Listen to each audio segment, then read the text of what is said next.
Hey everybody, today is Monday, August 21st. It's probably about, I think 2:30 or so right now. This is a video that I do not want to make, but I think it's important to document everything that's going on. After this, I'll put some pieces that I've been filming just for a second or two the last few days. But basically, we are at day 5 now of the what is now called the Smith River Complex fire, which is comprised of a couple different fires. Mainly the two that are closest and concerning to my family and I are the Holiday Fire and the Kelly Fire, which is south of the Oregon border and about 20 miles or so away from us. Well, at the time when the fires started, and they're blaming lightning, it was they were pretty small, and there was about 5 of them, but now 5 to 7 different fires I think are now combined, especially the Holiday and the Kelly, and so you could just see pieces coming down.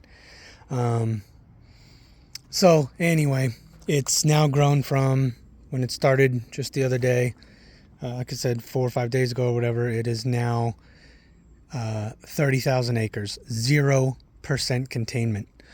Today is when it crossed over into Oregon, on the Oregon side of the border.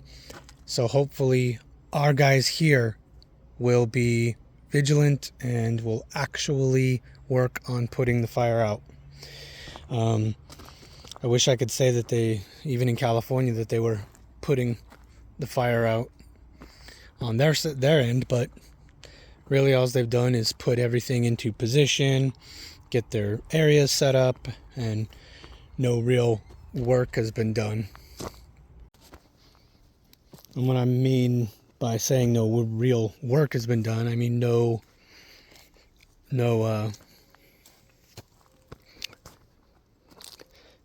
putting out the fire has been done. Maybe a little bit here and there. I know they did save the restaurant down at Patrick Creek along the Smith River, where Patrick Creek dumps in. There's a nice little restaurant there on the 199, and I know the other day they had saved that, but as far as actively, like, out in the, on the front lines and stuff like that, they haven't done anything. I know there's a lot of political stuff, and one side basically is like, oh well, we're just gonna wait, because as soon as it gets into the north end, which is Oregon, they're like, oh, then we don't have to deal with it. And that's what's happened now. That's where we're at. So it's now in the Oregon's court. So I really, really hope that the Illinois Valley Fire Department, I don't know, I'm trying to stay nice and not say anything mean or rude or anything, but it's really tough when you just see nothing happening, and actually even some bad stuff happening. You're getting a lot of people are, if anybody from IV Fire is listening, there are a lot of people that are becoming aware of the game, the fire game. There's a lot of money to be made. There's a lot of money to be had. For example, and you can probably look these up as well. I'm sure they're in your area. We saw them many years ago, and we've seen them every year since. You find in the want ads and online and stuff like that, there's jobs for people. They're looking for fire crews, looking for people to man the internet station to make sure that all the guys up there that are on standby have their internet. And if you know how to work a router, and if you know how to work a printer and stuff, because and then bring down water bottles and stuff like that. Just that simple job. You know, they're having a hard time filling, I guess, and they put it out there. And that job alone paid, like, I think it was set at $300 a day for that job. I have a friend who has a friend with a CDL, and all he does is sits in his truck all day long, waiting to move, if needed, a cat and a dozer that's hooked onto the trailer of the truck he's sitting at, and he'll sit there for days and days and days, weeks without moving. He gets paid $700 a day. These are the little jobs. These are just the little piddly ones. A lot of people are aware of the fact that now, if you have a water truck or a cat, a dozer, something like that, road clearing equipment, you can rent those to the government while the fire's on for anywhere between $3,000 to $6,000 per day. I'm sure it's probably more.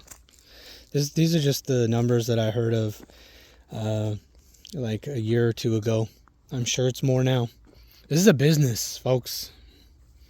And it's not just here. It's everywhere. It is a big, big business. And unfortunately, it's all of us that suffer. And even more so with the financial state of this country and the direction it's going and stuff. A lot of us, are getting to that point too where we don't even have a choice. And you get people in communities like mine where you have to feed your family and there's nothing else available or whatever, and they end up actually going to work for these outfits because you got to put food on the table, you got to pay the mortgage. And I don't know, I can't swallow that pill. I bust my butt trying to make my meals, and this is what feeds my family, and I put the best that I can into these things. These are me. And I don't know, I couldn't in all good conscience go out there and work for thousands of dollars, probably tens of thousands of dollars a month working for these organizations, these quote-unquote fire crews, while my community burned down and my forest and my neighborhood and everything just burned down around us. I can't be part of that. I don't know. Anyway, I just wanted to make this as like a quick update, let everybody know the situation here. And I know it's nothing new. It's going crazy everywhere. You got all that stuff in Canada, all the fires in Oregon, and I don't mean just here. I mean all over. All of them are springing up near Medford, Ashland, all that area. They keep putting them out, but then they keep popping up. They're blaming lightning, but I don't know. It's a little too convenient, a little too close to the 5, if you ask me. But that's just my opinion. And then California, of course, and Washington. I mean, it's crazy, folks. We're not going to be able to do this for much longer, or they aren't going to be able to do this for too much longer. We're not going to have anything left. So, but all right, I just wanted to give everybody a heads up, I'm doing my best. Right now, we still have power. Crescent City, down in California, they've been out without power now for at least 4 days, I believe, and it's starting to get really bad over there for them. A lot of older folks too are starting to have real bad problems. I don't know what their situation is like. I don't know if the police are ready for what, I don't know. It's crazy stuff. But anyway, we've been told by Pacific Power that they could shut the power off at a moment's notice. I believe down the street, 10 miles, is the town of O'Brien, a real small community right before the border, and they are on, I believe, level 2 for evacuation because the fire's only, 15 miles from them.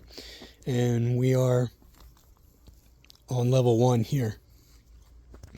So right now I'm just doing what I can. I'm going to be building. I mean, you can see I've got a lot of brush and stuff like that along my edge of my property and stuff like that.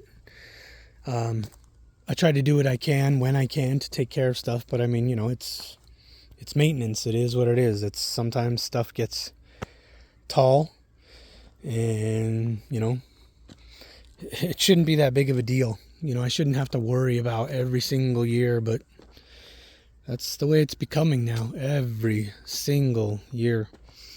So that's going to take me some time to do that kind of stuff. I'm building water lines today. I'm going to have that all along the top and all along the perimeter. That's going to be on, and then on the top of my house I'm going to put sprinkler system and stuff probably in the next day or two, because we've got, like I was showing at the beginning of this, we were starting to get not just white ash falling, but now we're starting to get brown and black. And when you get brown and black ash, it's right behind that is actual live embers. So that's not good. So that's going to take a little bit of time away from making mills and stuff like that, but I am working as fast and working as hard as I can, especially while I got power still. So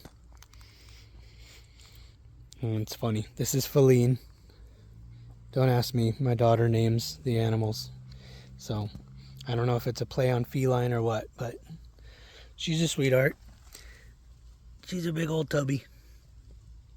She don't care about fires. She just wants her tuna. Huh. Hi, sweetie.